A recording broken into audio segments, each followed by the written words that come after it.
Chers frères et sœurs, chers amis, bonjour. Un plaisir pour moi de vous retrouver ce matin pour une autre capsule, pour une autre partie de la leçon. Eh bien, aujourd'hui c'est mardi et le titre de la leçon c'est « Protéger l'identité de l'Église ». Prions le Seigneur. Seigneur éternel notre Dieu, que ton nom soit béni sur toute la terre. Père, nous allons étudier ta sainte parole. Nous te demandons, Seigneur, de nous assister, parce que sans toi, nous ne pouvons rien dire. Sois avec nous, au nom de Jésus. Amen. Protéger l'identité de l'Église. C'est que, mes frères et sœurs, l'Église n'est pas une simple organisation humaine. L'Église, c'est le corps de Christ, appelé à refléter le caractère de Dieu. C'est peut-être ça, Paul rappelait Corinthiens que leur manière de gérer les conflits est aussi importante que leur manière d'adorer Dieu. La question n'est pas seulement qui a raison dans un conflit, c'est pas ça la question. La vraie question est, est-ce que notre manière d'agir honore Jésus-Christ? Parce que cette leçon qui dit protéger l'identité de l'Église, c'est que nous devons protéger en réalité. Lorsque il y a un conflit l'Église, lorsque il y a une discussion, lorsque il y a une division, c'est qui gens que nous gérons le conflit ça. Eh bien, mes frères et sœurs, si nous avons essayé, je prends contexte, le parti de leçon je dis, c'est que l'Église de Corinthe, je te connais plusieurs problèmes. Là-dedans, tu as gagné division. Là-dedans, tu as gagné jalousie.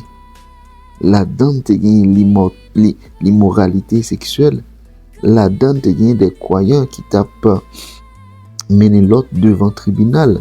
C'était grave, C'était vraiment difficile. Tu as gagné division, tu as gagné jalousie, tu as gagné l'immoralité sexuelle, côté que petite prend madame papa, on t'a de bagaille. Toute la journée, c'est l'une a traduit l'autre la justice. C'était problème. Eh bien, Paul montrait que ces problèmes détruisent l'identité de l'Église. Parce que il a mené l'autre là et devant le tribunal, et bien lorsque arrivé, bien qui l'Église qui a traité dossier, c'est l'Église adventiste, c'est l'Église qui a regardé les commandements de Jésus, c'est l'Église qui a regardé le sabbat. Là, l'Église a commencé à réduire. C'est que auteur guide questionnel, il pose nous une question. Il dit ça, quel enseignement Paul cherche-t-il à transmettre aux Corinthiens et à nous aussi? C'est que, mes frères et sœurs, dans 1 Corinthiens chapitre 6, Paul baille pas mal d'enseignements. Ok? C'est que Paul enseigne que les croyants doivent régler leurs conflits selon les principes du royaume et non selon les méthodes du monde, afin de préserver le témoignage et l'identité de l'Église. Dans 1 Corinthiens chapitre 6, Paul baille toute façon pour nous gérer le conflit dans l'idée de préserver l'identité de l'Église. Et premier enseignement que Paul baille, il dit que l'Église doit être capable de résoudre ses conflits Nous avons besoin dans la justice, nous avons besoin à chercher l'autre monde qui peut gérer le dossier. Nous-mêmes encore, nous sommes supposés en mesure pour nous gérer le conflit.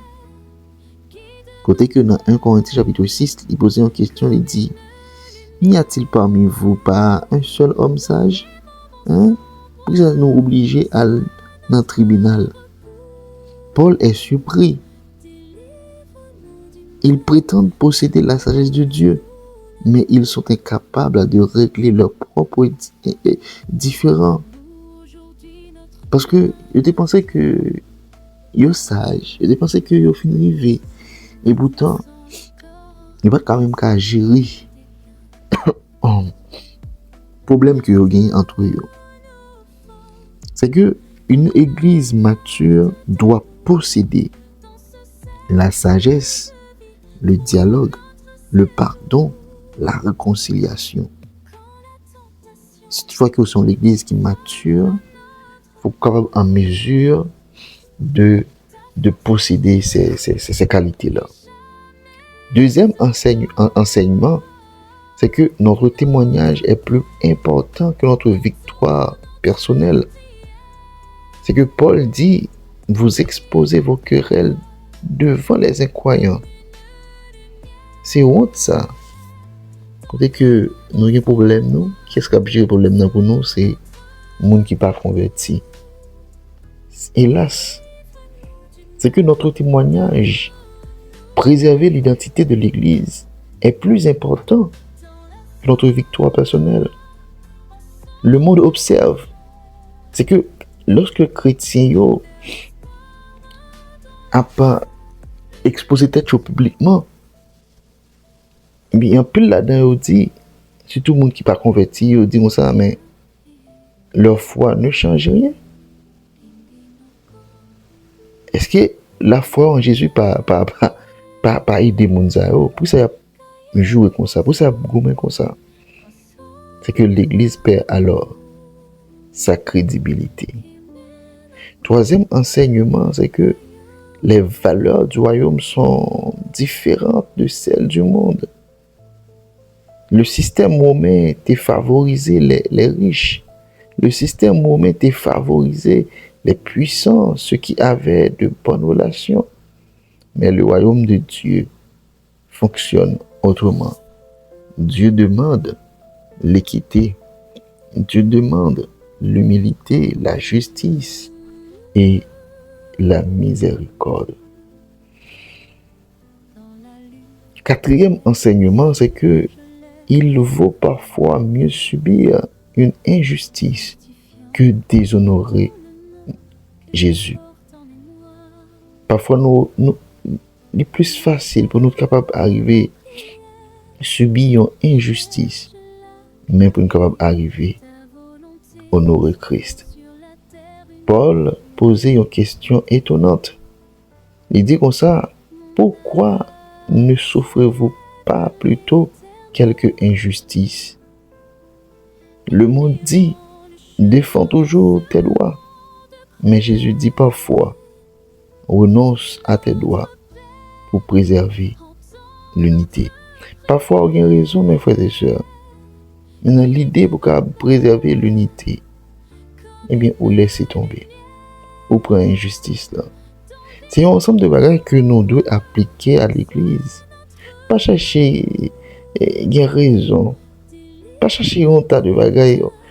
Ou bien faire me connaître ou bien raison. Ou bien on te va qui simple. On fait lui une longue. Pour qui ça? On chercher raison. Cela ça pas signifie accepter le mal pour couvrir les crimes. Mais dans certains litiges entre croyants, la paix et le témoignage de l'Église peuvent avoir plus de valeur qu'une victoire personnelle. C'est l'identité de l'Église, on a battu pour nous gérer, on a battu pour nous préserver. Cinquième enseignement, mes frères et sœurs, l'identité de l'Église repose sur une vie transformée. D'accord? Sur une vie transformée. Dans les versets 9 et 11, Paul rappelle que les croyants étaient autrefois. Puis il dit, vous avez été lavés, vous avez été sanctifiés, vous avez été justifiés. Autrement dit, comportement nous doit refléter notre nouvelle identité. Cette fois que nous t'es lavé, nous t'es sanctifié, nous t'es justifié, eh bien ça doit paraître dans le comportement nous. Nous ne sommes plus comme avant. Les choses anciennes sont passées et voici toutes choses sont devenues nouvelles. Aujourd'hui encore, plusieurs conflits peuvent surgir. Conflits financiers, désaccords entre responsables, problèmes familiaux, accusations, malentendus, tout ça est capable de venir à l'église. Mais c'est comment que nous allons gérer. Paul invite l'église à rechercher la sagesse, la méditation, la réconciliation et le pardon. Chaque conflit, mes frères et sœurs, est une occasion soit de glorifier Dieu, soit de tenir le témoignage de son peuple. Chaque conflit, c'est une occasion soit pour nous glorifier mon Dieu, soit pour nous quimber le témoignage de son peuple. L'identité de l'Église se manifeste pas seulement dans ses doctrines, mais aussi dans la manière dont ses membres vivent ensemble. Une Église qui règle ses différends avec amour, justice et humilité montre au monde que l'Évangile transforme réellement les cœurs. C'est que, mes frères et sœurs, quittez-nous avec une question matin. Quittez-nous avec une question. La question est la suivante. Lorsque je suis en conflit avec un frère ou une sœur, est-ce que je cherche avant tout à avoir raison? Ou est-ce que je cherche à préserver l'amour de Christ et le témoignage de son Église? On prend quelques secondes pour nous réfléchir à ça. Automatiquement, font rétro de l'Église. Mais tout non sabbat matin, non sabbat après-midi, une activité de l'Église, côté que tu as un petit problème avec un frère. Comment nous gérer ça? Un petit problème avec une sœur. Il y a un problème avec madame, avec Marie, avec petite. Comment tu gérer ça? Est-ce que nous avons cherché? Il y a raison, je me suis cherché préserver l'unité. Alors, mes frères et sœurs, la parole de Dieu dit rechercher la justification, la sanctification et la paix. Sans ça, il n'y a personne n'est pas capable de Seigneur. C'est que, à travers le ce matin, nous sommes tous appelés à préserver l'unité, à préserver l'identité de notre Église. Alors nous pas petit plus à nous partager leçon ça à plus frères et sœurs et ensemble nous allons vivre dans l'unité, de l'amour, de la justice et à la fin nous allons préserver l'unité de notre Église. Pour pas dire adventiste yo. D'accord, pour pas dire adventiste yo. On va dire plus nous étions là. Bah nous like, commenter et puis partager. Des amis, serviteurs Guy Caleb. Ciao. Shalom.